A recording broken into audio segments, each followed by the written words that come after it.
ఇది కేవలం సమాచారంగా మాత్రమే భావించండి. వైద్య నిపుణులను సంప్రదించండి. బోధకాల గురించి మాట్లాడారు. బోధకాలని మీరు ఎలా ట్రీట్ చేస్తారు? ఫస్ట్ ఆఫ్ ఆల్ అసలు బోధకాలు ఎందుకు వస్తుంది? ఎలిఫెంటియాసిస్ అంటారు దాన్ని.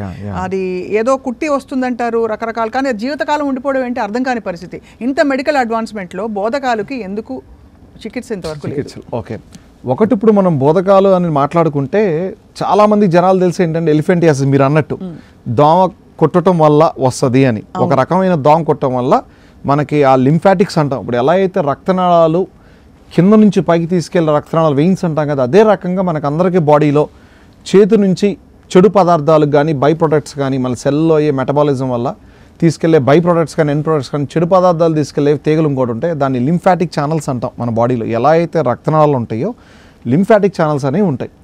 వీటిలో వచ్చే సమస్య వల్లే ఈ బోధకాలు అనేది వస్తుంది. ఇందులో ఒకటి ఏంటంటే మీరు అందరూ కామన్గా తెలిసేది ఎలిఫెంటియాసిస్ అంటాం. ఇది మనకు ఒక మస్కిటో బైట్ వల్ల కొట్టడం వల్ల ఆ లింఫాటిక్స్ అనేవి బ్లాక్ అయ్యి మనకి కాలు ఉబ్బటం కానీ పాదం ఉబ్బటం కానీ, ఇంకా అలాగే దాన్ని జాగ్రత్తగా తీసుకోకపోతే ఇంకా వాపైపోయి ఎలిఫెంటియాసిస్ అంటే మనకి ఎలిఫెంట్కి ఉండే కాలు అంత సైజు వచ్చేదాన్ని ఎలిఫెంటియాసిస్ అనమాట. అవును, అది వస్తుంది. అది ఒక దోమకాటు వల్ల. అలా కాకుండా చాలామంది తెలియంది ఏంటంటే మన పుట్టుకతోనే చాలామందికి ఆ లింఫాటిక్ ఛానల్స్ అనేవి ఉండవు. ఇప్పుడు మన కంజెనైటల్గా అంటాం. ఇప్పుడు కంజెనైటల్ అనామలీస్ చాలా చూస్తుంటారు హెల్త్లో చూసినట్టయితే కనుక. పుట్టుకతోనే మనకి లింఫాటిక్ ఛానల్స్ బాడీలో లేకపోతే కనుక లింఫాటిక్ కంజెనైటా అంటే పుట్టుకతోనే లేనప్పుడు చాలామంది మేము చూస్తాం పుట్టుకతోనే బేబీస్ కాలు వాపుతూ ఉంటారు. ఓకే, ఇందులో 3 రకాలు ఉంటాయి. ఒకటి కంజెనైటల్, పుట్టుకతోనే మనకు తెలుస్తుంది. ఒక స్టేజ్లో ప్యూబర్టీ 16-17 ఇయర్స్ టీనేజ్ వచ్చిన తర్వాత కాలు వాపులు వస్తాయి. అంటే ఆ బ్లాకేజెస్ అనేవి అప్పుడు బయటపడతాయి లింఫాటిక్ ఛానల్స్. ఎంతటి వాపు గురించి చెప్తున్నారండి? చాలా వాపా? కొంచెం అంటే ఒకటి బేసిక్గా మనం మడిని చుట్టూ వచ్చే వాపు కాదండి, దానికి చాలా రకాల కారణాలు ఉంటాయి. ఇప్పుడు అందులోకి వెళ్తే మళ్ళీ డీప్గా వెళ్ళాల్సిన అవసరం లేదు, కన్ఫ్యూజన్ అవుతుంది ఇప్పుడు చూసే వాళ్ళకి. పాదం మీద మనకు వాపు వచ్చేది యూజువల్గా బోధకాల్లోనే వస్తుంది. పాదం మీద రెగ్యులర్గా మనకి హార్ట్ ప్రాబ్లం ఉన్నా, వ్యారికోజ్ వెయిన్స్ ఉన్నా, వేరే ప్రాబ్లం ఉన్నా మడిని చుట్టూ కానీ పైన వాపులు ఉంటాయి. ఎప్పుడైనా సరే మనకు పాదం మీద వాపు కానీ లేకపోతే వేళ్లలో వాపు వస్తే కానీ యూజువల్గా బోధకాల వల్లే వస్తుంది. అంటే లింఫాటిక్ బ్లాకేజెస్ వల్ల వస్తుంది. ఇందులో రకాలు ఏంటంటే పుట్టుకతో వచ్చే కంజెనైటల్ ప్రాబ్లమ్స్ ఉన్నాయి. చాలా చిన్న పిల్లలు కూడా కాళ్ళు వాపులు చూస్తామండి.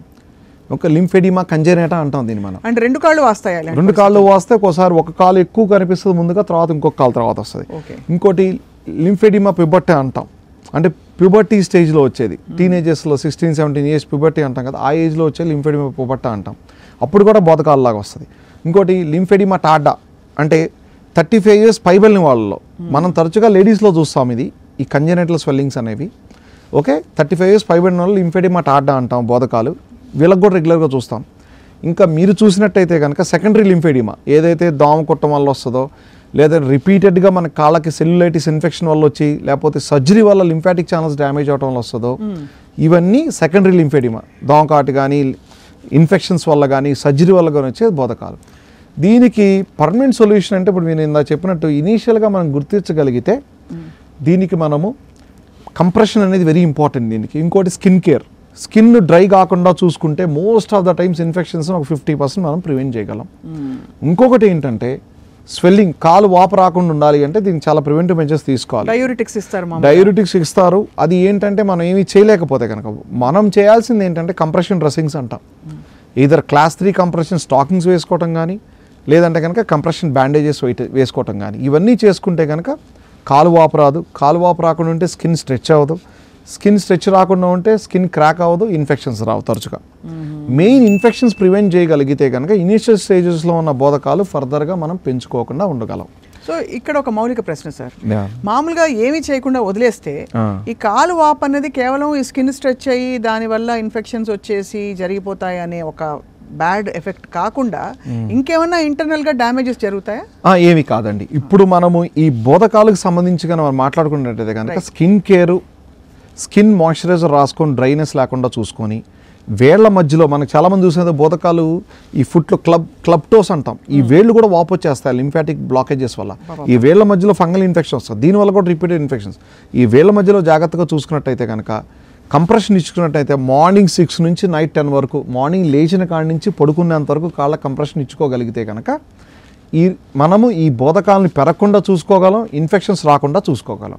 This primary care is very important. చాలామంది తెలియదండి, ఎవరో ఎప్పుడో చెప్తారు 5 years బ్యాక్ బోధకాలు వచ్చిందని, దాన్ని వదిలేస్తారు, ఏం కాదులేని. అది ఏమవుతుంది, రిపీటెడ్ ఇన్ఫెక్షన్స్ వల్ల ఒక 10 సెంటీమీటర్స్ ఉండాల్సిన కాలు మీరు అన్న ఇన్ఫిల్టియాసిస్ అన్నారు చూసా ఆ సైజ్ అయిపోతుంది. దానివల్ల ఒక స్టేజ్కి వెళ్ళిన తర్వాత ఇంకా మనం ఏమీ చేయలేని పరిస్థితి. అందుకే ఇనీషియల్గా మనం తెలుసుకోగలిగితే ఫ్యూచర్లో దాన్ని పెరుక్కోకుండా చాలా జాగ్రత్తలు తీసుకుంటే ఫ్యూచర్ కాంప్లికేషన్స్ రాకుండా అంటే మా అలాంటి డాక్టర్స్ని చూడకుండా ఉంటారు. రైట్.